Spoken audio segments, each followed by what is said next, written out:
concession stand. I think total it was about, just for those three things, I think it was around $700-something thousand. I can't recall, but we have those estimates for the council members that weren't here that want that information. We have that, but I think with the funds, it would allow us to do some, pretty good project out there. At least get things to where, keep improving, so. But this could also be used for playground equipment. My understanding is you could be, I think, as the mayor pointed out, well, he hasn't pointed out, but I think we're seeking some funds through a foundation for playground equipment. Maybe one or two, and right now Moreno Park doesn't have any playground equipment, and the sports complex doesn't have any. So we're looking at least, we'd like to get both, playground equipment for both, but at least one, which Moreno Park is what we're focusing on, to get some playground equipment out there. So mayor's been helpful as far as getting a contact for folks that can provide those funds for that playground equipment. And this will be for 1.5 million, which we'll put in 750, and Yes, put in 750, and again, it's out of hotel motel, so it's not straight out of our operating budget. Okay, council, do you have any other questions? This is gonna authorize the city manager to move forward with this potential grant. Again, which will be, match will be required, but we've got locked down where we're gonna get that from. Any other questions? If not, I've got a motion and a second, call for a vote. All in favor, please say aye. Aye. Motion passes unanimously. Thank you. Going on to item 7B, discuss and consider the ratification of a contract to Certus to supply compressed natural gas to the city customers during a planned interruption of gas service. This is an action item. I will ask for a motion. Motion by Councilwoman Hernandez. May I have a second? By Councilman Trevino. At this point, we're going to turn the floor over to our utility director, Mr. Gondel. You have the floor. Good evening. Item 7B, we're simply asking for your formal consent to move forward with this contract for Certarus. In your packet, we've included the explanation. I don't know if y'all have had a chance to look it over, but if you have any questions, I'll be more than happy. There's nothing I don't know about this project, so you let me know if you have any questions. Council, you may remember we talked about this about 2 or 3 months ago. This is where this is one of the benefits of owning your own gas system in line is we have to test the line. We're responsible for testing the line. Well, actually, West Texas Gas is pressure testing their portion of the transmission line. Now, once it gets to our gate, it becomes our distribution line. So in order to make this happen, is the object here is not to interrupt any services to our gas customers. So we have to hire these people to supply that gas. Meanwhile, West Texas Gas works on pressure test their portion of the transmission line leading up to our gate. Their line is a lot bigger than our distribution line. So Hey, can you tell them how long that's gonna take you to take? yes, it's for right now the projected best case scenario is 72 hours. Should take 72 hours if nothing goes wrong, everything goes according to plan. It would take 72 hours tops. It might even be 48. If everything goes well. Yeah, and it's that's pretty much it. You have a cost estimate on page 26. Right? There is a best case scenario cost estimate that is projected to rise, possibly if something goes wrong. They find bigger issues with the line, so that could rise. Just let y'all know. Any questions? And Is that around 16,000, is that what it is? That's about right. 16.5. If they're out there longer, it may be more. Again, part of that is not knowing what they're gonna find when they test that line, so it could be that they're out there longer than, but they're anticipating $16,000, or it may be more. I wouldn't anticipate less. Again, it just all depends how things go in the test line. That guesstimation is for 3 days. Anything longer than that adds to that cost. And included in that, correct me if I'm wrong, is the natural gas, which we're buying for $4,100 for that period of time. But we will be selling it, so there'll be an offset. Am I correct in that? That's correct. We'll receive. Yes, according to this quotation here, it looks like they're billing us for the gas usage. for the 3 days total. And it is summertime, so not too many people are using gas at the moment, so that's a good thing. If it was winter time, this thing would triple the amount. So. Yes, Councilman Trevino. So weren't we, didn't we used to have some issues with the gas? I mean, weren't we like losing money or something because, I mean, what was the deal with that? Yeah, it's part of the concern there is there's, as far as loss of funds, because the rate structure is not tracking with our expenses. So we, in essence, are spending more than what we're bringing in on, or have been, for the gas system. The gas system doesn't contribute, other than just operating. So a lot of our utilities, most of our utilities are making some money. This is the one utility that doesn't make any money, loses money. Historically, it lost money. But the challenge is increasing rates, one, for the council. Two is, the other suggestion we had some months back was looking at least doing some analysis on potentially selling the gas system. There's communities that have moved to that, but we're all having the same issue. Us, Cotulla, Dilley, anybody that owns a gas system, we all struggle with two things, which is the cost and personnel. We're losing more and more people, and we're losing customers. I think right now, we have almost triple the amount of customers of water customers that we do gas customers. So the fewer customers, the more the cost. I mean, that's just what it boils down to. But, yeah, we do, to answer your question, yes, we are. So what is it that you're saying that compared to Dilley and Cotulla and everybody? We're all losing money. Okay. We're all in the same boat. And where are we at as far as what we're charging compared to Dilley, Cotulla, and Lyman, whatever?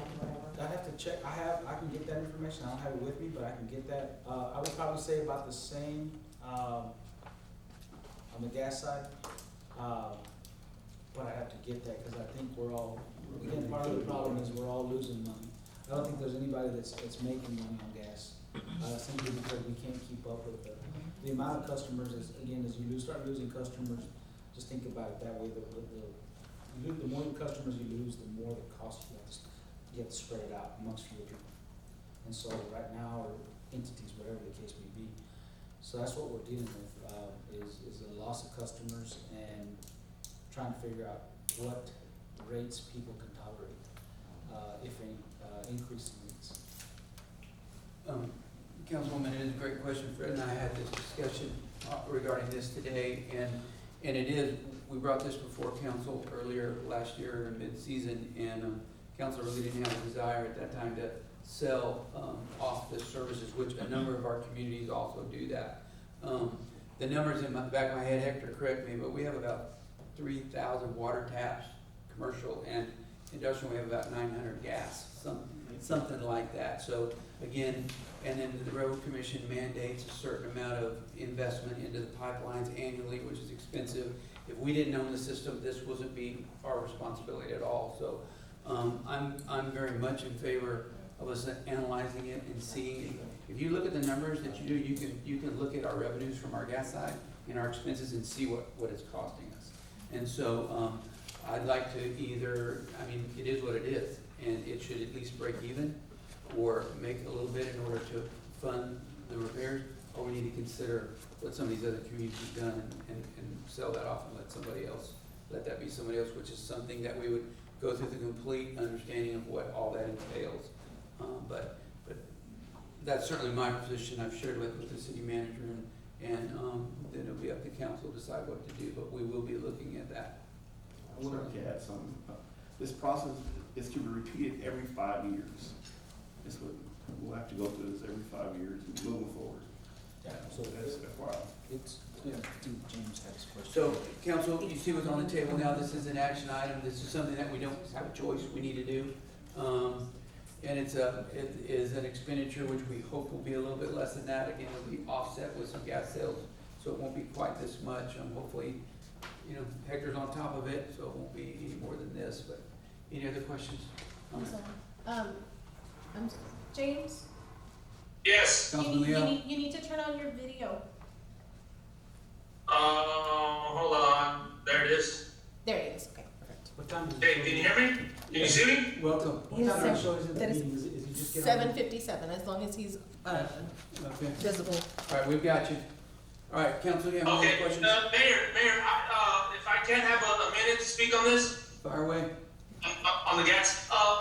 Fred, weren't we supposed to get, the gas consultant to do some, or we had asked, y'all to look into, the gas system as far as what rates we had to increase it on and see what our loss as far as, what we're buying versus what we're selling and see how much percentage of loss we're having on the gas system?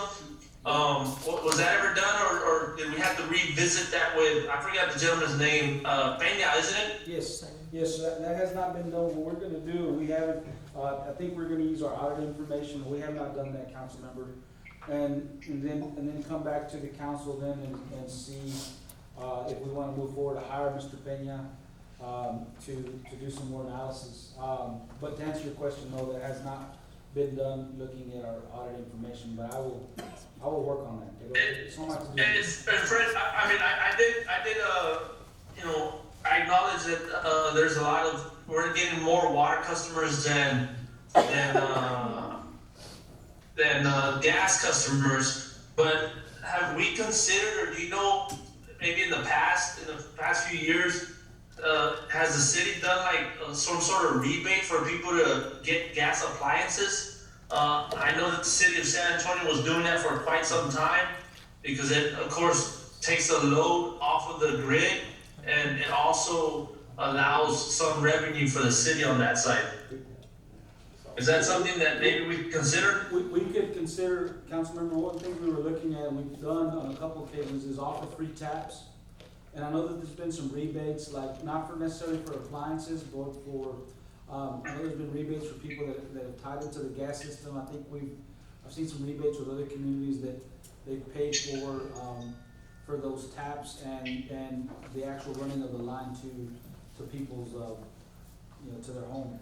I know I've seen that, I wanna say it's around $400 or $500 in rebates that I've seen some cities provide, along with free taps to the gas. Councilman. Okay.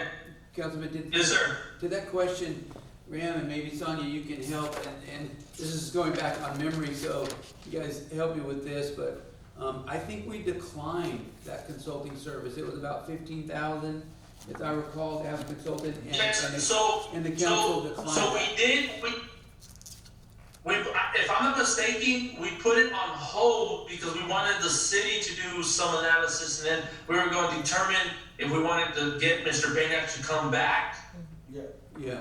or, Part of am that- I correct, Fred, or not? Yeah, we're gonna pull the information from the audit.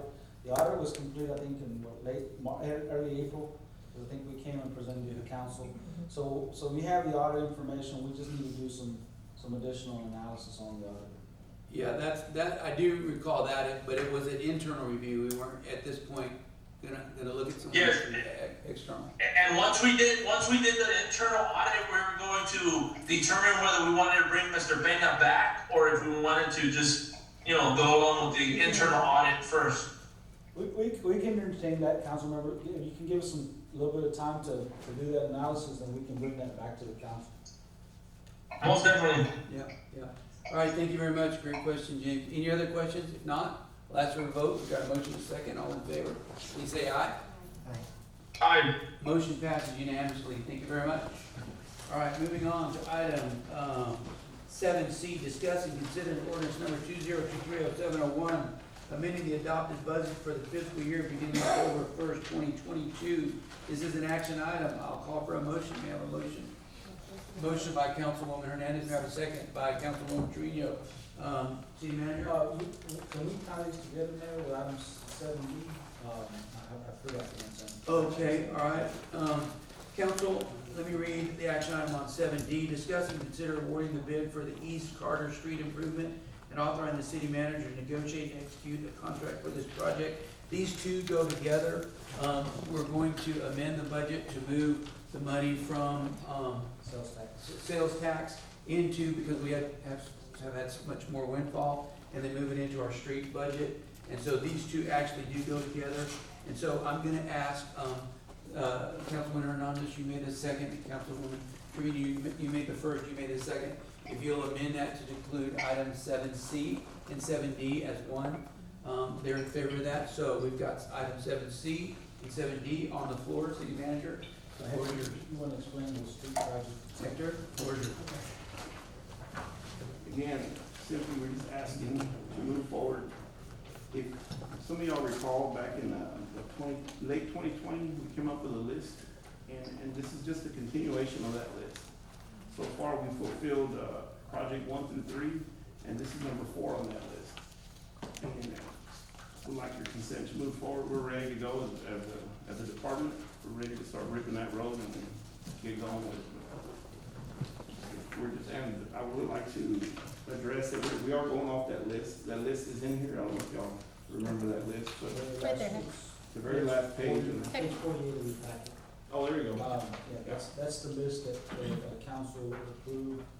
It's been, again, some years, but we're on the fourth. This project is gonna run $135,000. So Hector, what they do is for council members that aren't aware, street department will prep the road and get it ready, and then, Mr. Montes, who won the bid, will come and do an overlay on that road. I have a question. Is that Yes, the Kim. road, that floods really bad and has? It's right by the Quality Peanuts, Billy Yes, Heiser's, okay. and goes east to East Pecan. So is there gonna be something done to eliminate all that flooding, Well- or just fixing the road? Not necessarily. At the moment, our jurisdiction ends at the flood point. That is TxDOT. So we would have to work with TxDOT in order to get that issue fixed, because we're only going to the end of our road. Once you start climbing up that hill, that's all TxDOT right there. The road will be crowned, though, I mean. Right, they'll be crowned to where the water is supposed to go south on the Walnut is where the projected water shedding is. Has this been brought up to TxDOT in order to avoid this? We brought it up, but they said it has to go through traffic and traffic study, you know, it takes about 6 months. And it's been some time. I'm supposed to call Charlie Monday to see if maybe they have some extra material or something that they could, Well, so who was supposed to do the study? the TxDOT. Text, oh, It's a TxDOT right away. It completely belongs to them. So you don't know if they've done the study or not? I do not. I'm pretty sure they have not. It has to be put on their agenda, and months down the road, it happens. But it's been brought up before, though. It's- Yeah, I mean, It because was it's. brought up a couple months ago. It hasn't been addressed here, or like a year ago or so, not like that. It's only since we started talking about this, improving this road, we contacted, Charlie and them, and they kind of, So what other roads besides Carter is gonna have an issue, With- having to do with TxDOT, having to do a study off this list here, off this list? let me see, that's a good question. Carter, Margot Drive, no. South Elm, Mhm. and that's it. Let me see, West San Antonio, South Beach. Oh, and number 6, West San Antonio, South Beach. Does West it, San Antonio between South Beach and 1581. That's another TxDOT route. Well, that's TxDOT right away. So does it Gross Street flood too? Gross? it does, but that's also a TxDOT issue. Okay, so Yeah, that one because needs to be brought That's up. that's the watershed that goes into our community pond here for the county. It goes off of Gross. So maybe we need to get with them at least like now, that way they're aware of the streets that we have in the future that are going to get fixed. I mean, that we're looking to Moving get, forward. moving forward, Okay. yes, to get fixed. No, I mean, that way we don't have to have a setback on it, you know what I mean, like. Mayor, and council, spending all that money and then for nothing. council, y'all, and some of y'all that have been on the council recall that there was a study that was done on roads back in 2018. And this, you may or may not know, this road, these priorities are subject to change. I mean, council changes, the appetites change, road do. So if you guys see some of these roads that you may not wanna do, or you feel like more priority, some other road, that is definitely to y'all's, as far as discussion, if y'all wanna change any of these priorities. We can provide the whole list for the council members that don't have it or don't remember of all of the streets. And the way it worked with that study is every street received a grade from, I don't remember if it was by number, by letter, but basically from worst to best. And so we can get you that information, and if